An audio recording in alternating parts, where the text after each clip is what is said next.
Nii, siin on nüüd selline krohvimisteema, et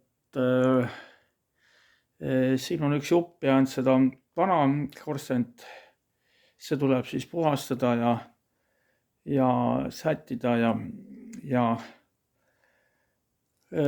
see läheb kõik krohvi alla siin. Siin on nüüd võrgud liimitud, et see võrgu liimimine ahju peale on tegelikult, ütleme, Koppel Raivo traditsioon. Ja see on nüüd küll üks väga hea nipp, et see töö ise ei ole muidugi nii väärt, aga lihtsalt see näide, et see seob ära asjad tugevamaks tunduvalt ja see on väga, väga kasulik ja see on siis elastne laadisegu, kuumakindel, millega seda siis liimida. Ja no siin on nüüd läheb põrgutamiseks, aga nüüd ma tahtsin seda rääkida, et ütleme, millega, kas nakkega võib teha üle neid ahjusi ja korstnaid enne krohvimist. See on nüüd keeruline küsimus, sest ütleme, korstente peal nakke on väga hea kindlasti, et võib julgelt teha. On proovitud ja kestab, aga nüüd kuumade ahjude peal, ahjuuste ümbruses, minu meelest on küsitav, see nakke on kliim ja ta ei pea siin ahjuuste juures vastu.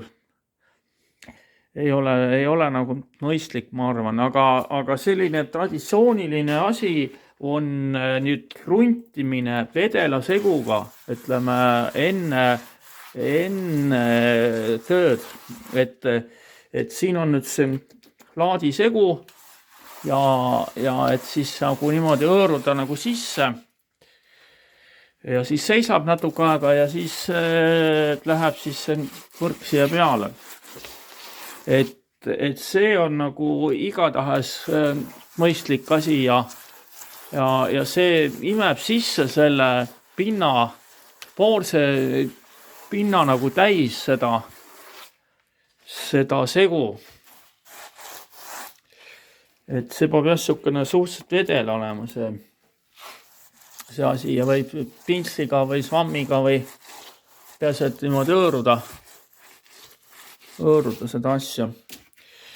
Siin on nüüd 2 siibrit korstnas, et see on nüüd selle ahju siiber, see läheb siit lesosse ja selle ahju siiber on siin. Ja siis pliitasiiber pliitasiibrid on siin, aga ütleme need, aga see osa siin jahtub suht korstnasse, enne jahtus. Nüüd on siis korstnad lõppsiiber, et kui see kinni panna, siis on kogu see soe on toas, ütleme, kogu see korstnasoe ja kogu see kõik, mis võimalik on siin toas, et see vahe on väga suur, ütleme, see tuba on ikka tükk maad soojem kui selline asi, see on siin kõik proovitud juba ja pool aastat kasutatud. Nüüd nende ahjude tärkides, et siin on näiteks nüüd väga suur see leivaahi,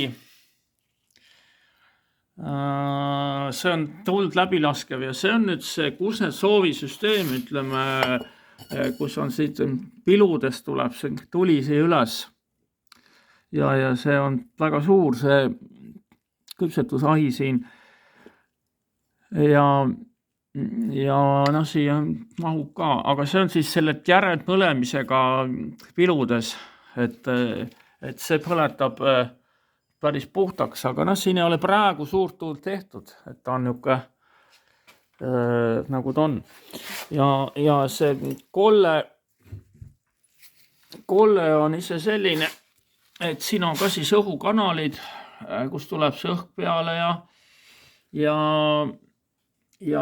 nüüd siin vasakul pool on otselöör, külmagaasi otselöör, et siuke asi. Ja siis on alati mõttekas siit vahelt lasta õhupilu veel siia klaasi peale ja siin on nüüd tehtud tugevast vinklist kaitseserv ukse ja kivile, ütleme, et uks on selle küljes poltidega. Ja niisugused asjad jah, et see on siuke maainimese värk ja saab ära krohvida ja siis ta peaks jääma normaalne, ma arvan. Jah, aga jah, siin on praegu nüüd on see, kõigepealt on vaja kruntida ära ja